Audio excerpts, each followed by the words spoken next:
안녕하세요. 배창현 목사입니다.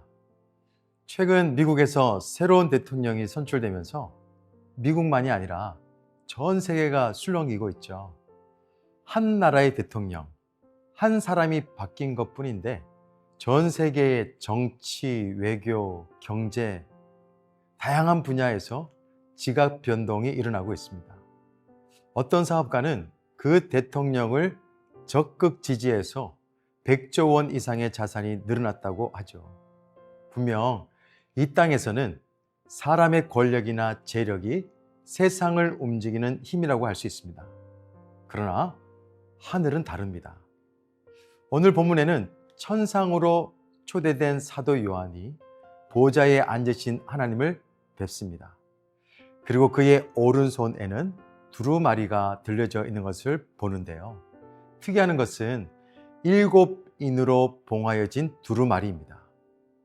7인으로 봉인되었다는 것은 극비 문서처럼 완전한 비밀로 감추어졌음을 의미하죠. 요한은 그 두루마리에는 장차 세상에 속히 이루어질 일의 모든 계획이 담겨져 있을 것이라고 생각해서 가슴이 뛰었을 것입니다. 그것도 그럴 것이 사도 요한과 당시 성도들의 삶이 너무 힘들었기 때문입니다. 사도 요한은 자신의 신앙 때문에 지금 반모섬에 유배를 당한 상황이고, 성도들도 황제 숭배와 교회 내에 침투한 이단 등으로 여러 핍박 속에 어려운 가운데 살아가고 있었습니다. 그러다 보니까 요한은 우리 성도들이 언제까지 이렇게 고통을 당해야 하는가? 하나님의 계획은 무엇일까를 구체적으로 알고 싶었을 거예요. 그래서 그 두루마리 책만 펼치게 되면 모든 것이 밝혀질 것이라는 믿음이 있었습니다. 그런데 그런 기대가 확 무너지는 소리를 듣게 됩니다. 2절 보세요. 또 봄에 힘있는 천사가 그 음성으로 외치기를 누가 그 두루마리를 펴며 그 인을 떼기에 합당하냐 하나 하늘 위에 땅 위에나 땅 아래에 능히 그 두루마리를 펴거나 보거나 할 자가 없더라. 그 두루마리를 펴거나 그것을 볼 수 있는 존재가 하나도 보이지 않자 사도 요한은 눈물을 보이기 시작하다가 목매어 통곡을 하죠. 요한은 두루마리를 펼 수 없다는 말에 심한 핍박을 당하고 있는 성도들이 가장 먼저 생각났을 것입니다. 예수를 믿는 믿음으로 살고 사도들이 전한 말씀을 듣고 따라 살아온 성도들을 생각하니까 애가 탄 거예요. 목회하면서 가장 마음이 아픈 것 중에 하나가 그 누구보다도 예수님을 잘 믿고 교회를 잘 섬겼는데 고난이 찾아온 성도들을 만날 때입니다. 무슨 말로도 위로해 줄 수 없을 때 목회자로서 죽을 심정이죠.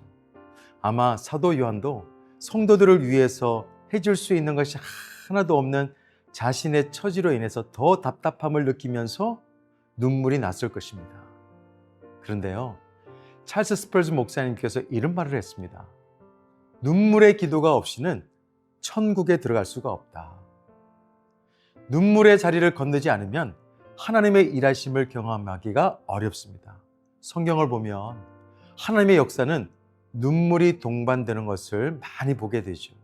예를 들면 한나의 기도, 히스기야의 기도, 예레미야의 기도, 다윗의 기도는 눈물의 기도였습니다. 우리도 교회와 성도들을 위해서, 직장과 가정 선교지를 위해서 눈물로 기도해야 됩니다. 성도는 눈물 기도로 삽니다. 하나님께서는 그 통곡의 기도를 들으십니다. 요한이 그 천상에서 눈물을 흘리고 있잖아요. 애통하고 있습니다. 그때 장로 중에 한 사람이 말을 합니다. 5절 보면 울지 마라. 유대 지파의 사자 다윗의 뿌리가 이겼으니 그 두루마리와 그 7인을 떼시리라. 복음입니다. 좋은 소식이에요. 두루마리를 펼칠 수 있는 분이 있다는 것이죠. 아마 요한은 한 번 더 눈물을 흘렸을 것입니다. 감사의 눈물, 기쁨의 눈물. 유다 지파의 사자가 누구입니까? 바로 예수 그리스도십니다.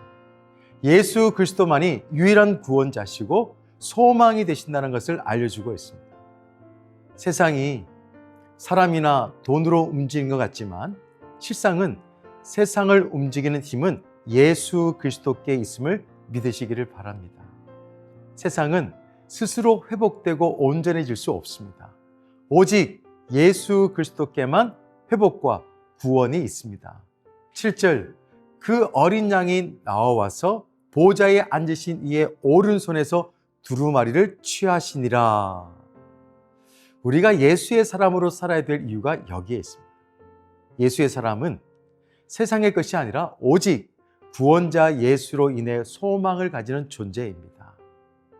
그런데요, 요한이 본 예수님의 모습은 어땠습니까? 6절 보면 내가 또 보니 보좌와 내 생물과 장로들 사이에 한 어린 양이 서 있는데 일찍이 죽임을 당한 것 같더라. 승리와 위엄의 상징인 사자가 아니라 어린 양이었습니다. 그것도 죽임당한 어린 양 같다고 예수님의 모습을 표현하고 있습니다. 자, 하나님께서 이 세상을 다스리시는 방식은 분명합니다. 힘과 권력이 아닙니다. 바로 십자가입니다. 세상적으로 보더라도 말이 안 됩니다. 죽임당한 어린 양이 무슨 세상을 움직일 수 있는 힘이라고 할 수 있겠습니까? 그러나 예수님은 십자가로 세상을 이겼습니다. 섬김을 통해서 세상을 변화시켰습니다. 선교사로 살아가는 성도 여러분, 우리가 세상의 성공으로 세상과 선교지를 바꾸는 게 아닙니다. 오직 예수 그리스도의 십자가 사랑이 선교지를 변혁시킬 수가 있습니다. 그래서 우리가 자주 부르는 찬양이죠. 갈보리산 위에 후렴 같이 한번 불러볼까요? 최후 승리를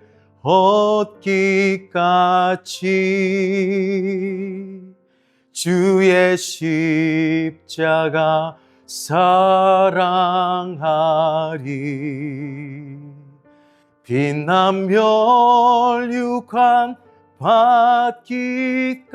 받기까지 험한 십자가 붙들겠네. 아멘. 십자가가 연약함의 상징처럼 보이지만 그 십자가가 우리를 살렸고 그 십자가가 여러분의 선교지를 살릴 것을 저는 믿습니다. 십자가의 능력이 있습니다. 오늘 하루도 세상을 움직이는 힘이 되시고 우리의 유일한 구원자이신 예수 그리스도를 굳게 믿고 승리하는 하루가 되기를 소망합니다. 더 나아가서 예수 그리스도께서 먼저 우리를 사랑하셨음을 우리가 알기 때문에 우리도 주님을 사랑하고 교회를 사랑하고 이웃을 사랑할 수 있는 우리 모두가 되었으면 좋겠습니다. 우리 함께 기도하겠습니다. 좋으신 하나님 아버지, 오늘 하루도 예수 그리스도가 우리의 구원자이시고 유일한 소망 되심을 믿고 세상을 움직이는 힘이라는 것을 믿고 오직 예수로만 사는 하루가 될 수 있도록 도와주옵소서. 주님께 받은 사랑으로 이웃을 사랑하고 또 선교지에 있는 그 많은 사람들을 사랑하며 살아갈 수 있는 우리 모두가 되게 하여 주옵소서. 예수 그리스도 이름으로 기도드립니다. 아멘. 예수 열방의 소망, 예수 우리의 위로자, 주는 온 땅의 영원한 소망, 예수 어둠 속의 빛, 예수 변함없는 진리, 주는 온 땅의 빛이 되시네. 우리 위해 죽으시고 다시 사신 생명의 주, 우리 위해 죽으시고 다시 사신 생명의 주, 주님만이 소망이요 변함없는